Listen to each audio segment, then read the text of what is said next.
আগামী বছরের ফেব্রুয়ারিতে হবে জাতীয় নির্বাচন।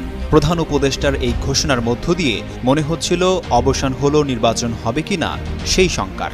তবে সপ্তাহ ঘুরতে না ঘুরতেই আবারও উত্তপ্ত হয়ে উঠেছে রাজনৈতিক অঙ্গন।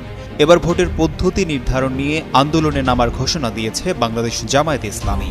রোববার বিকেলে প্রধান নির্বাচন কমিশনার এএমএম নাসির উদ্দিনের সাথে বৈঠক শেষে সাংবাদিকদের কথা জানান জামায়াতে ইসলামীর নায়েবে আমির সৈয়দ আবদুল্লাহ মোহাম্মদ তাহের। তিনি বলেন, সংসদে উচ্চকক্ষে পিআর পদ্ধতিতে ভোটের ব্যাপারে আমরা একমত হয়েছি, কিন্তু আমাদের দাবি হচ্ছে পিআর হতে হবে উচ্চকক্ষ ও নিম্নকক্ষে। সেই ইস্যুতে আমরা আন্দোলন করব। এটার কারণ হচ্ছে ৫৪ বছরের নির্বাচনের পদ্ধতিতে আমরা দেখেছি এখানে ফেয়ার ইলেকশন কখনো নিশ্চিত করা যায়নি। আগামী ফেব্রুয়ারিতে জাতীয় সংসদ নির্বাচন হবে আশা প্রকাশ করে তিনি বলেন, জামায়াতে ইসলামী সব সময় নির্বাচনের পক্ষে।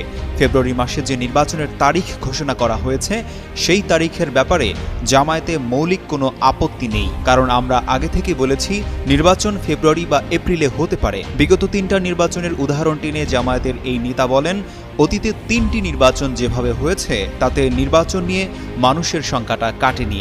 সেজন্য সরকারকে অনেকগুলো উদ্যোগ নেওয়ার দাবি জানিয়েছি আমরা। এই নির্বাচনের আগে সরকারের প্রতিশ্রুতি অনুযায়ী সংস্কার ও আওয়ামী লীগের বিচারের দাবিও জানান তাহের। এসব তথ্য জানিয়ে একটি প্রতিবেদন প্রকাশ করেছে বিবিসি বাংলা।